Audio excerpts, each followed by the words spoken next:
Hi, I'm Bruce from S&S Cycle.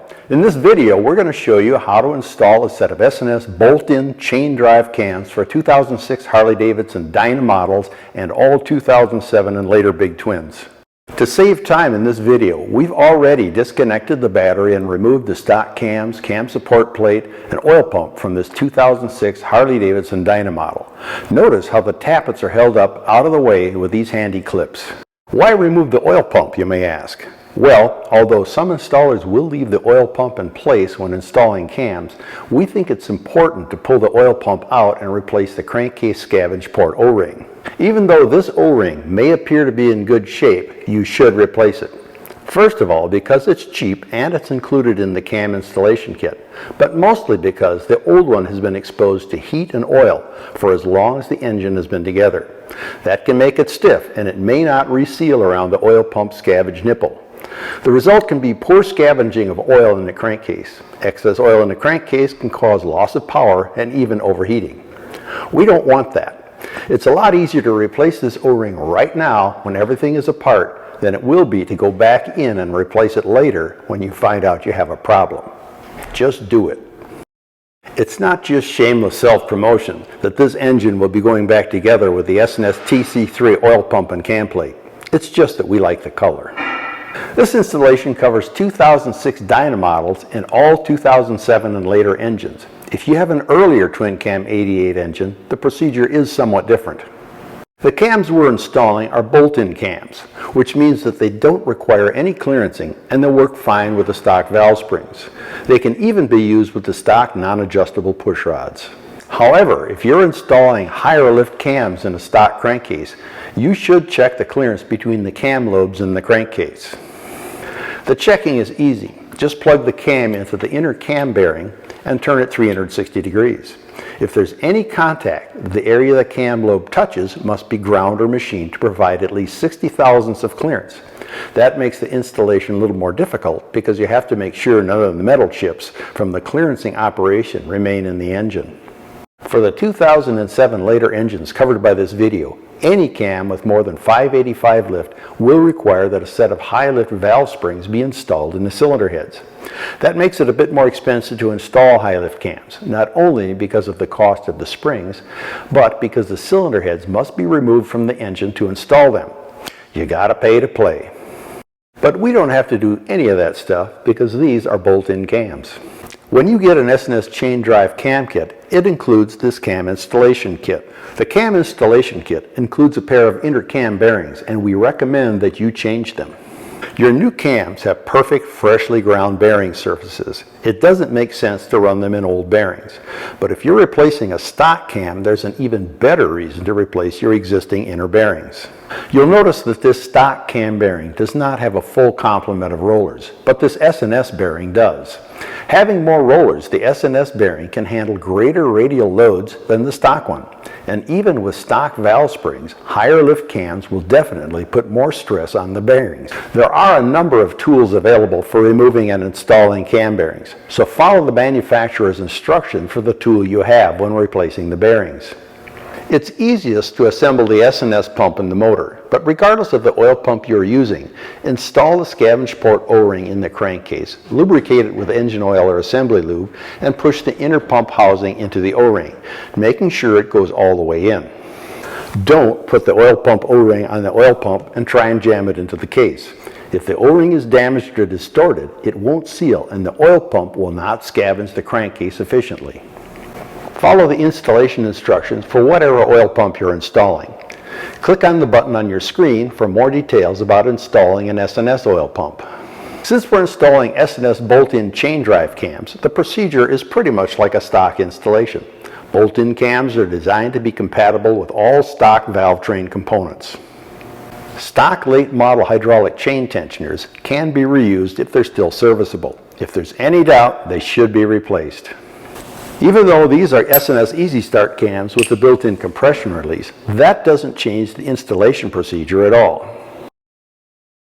Put the secondary chain over the sprockets of the cams, making sure the timing marks line up.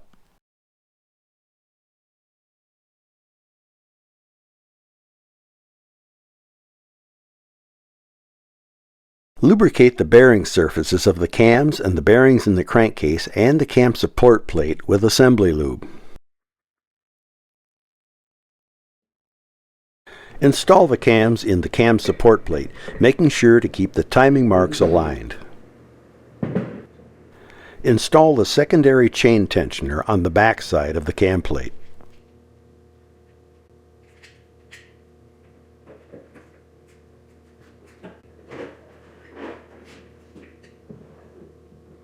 Making sure the cams don't slide out, place the 100 thousandths inch thick spacer over the front cam and install a new snap ring. Install the plate and cams into the crankcase.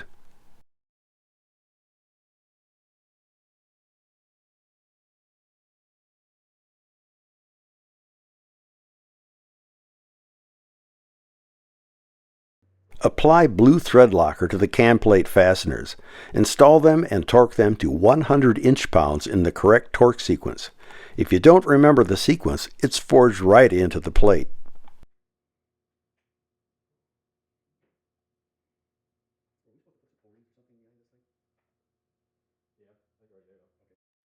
Apply blue thread locker to the 4 oil pump fasteners. Install them loosely.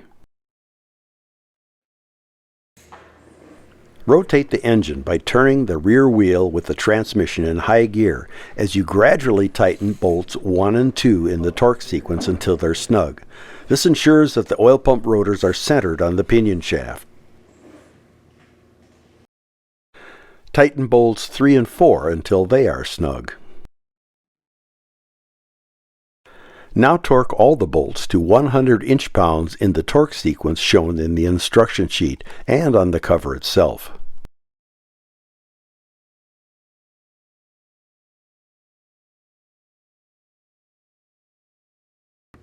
Install the rear spacer over the rear cam.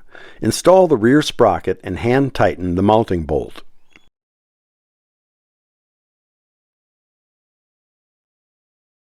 Install the crank sprocket and hand tighten the mounting bolt. Lay a straight edge across the face of the sprockets. If the gap between the straight edge and the lower of the 2 sprockets is more than 0.010 of an inch, a different spacer must be placed behind the rear cam sprocket to bring the sprockets into alignment. Our sprocket alignment is good, so we can proceed. Remove both sprockets. Place the primary cam chain over the rear sprocket and place the crank sprocket inside the chain, making sure the timing marks are lined up. Install this assembly on the rear cam and pinion shaft.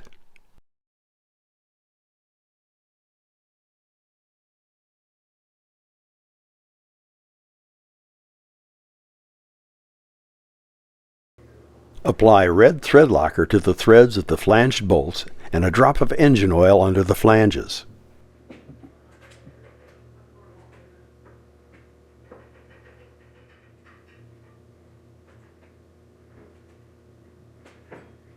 Install the sprocket locking tool and torque the crankshaft bolt to 25 foot-pounds and the rear cam sprocket bolt to 34 foot-pounds. Install the primary chain tensioner unit and tighten the bolts to 100 inch-pounds. Install the cam cover with a new gasket and torque the bolts to 130 inch-pounds in the correct sequence.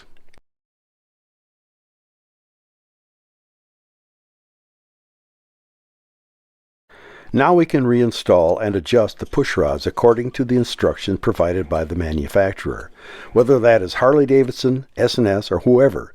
For more information about push rod adjustment, click on the button on your screen to see our push rod adjustment video right here on YouTube. As you can see, the installation of the S&S chain drive cams is not really difficult, and it won't be a problem for any competent mechanic familiar with Harley-Davidson big twins.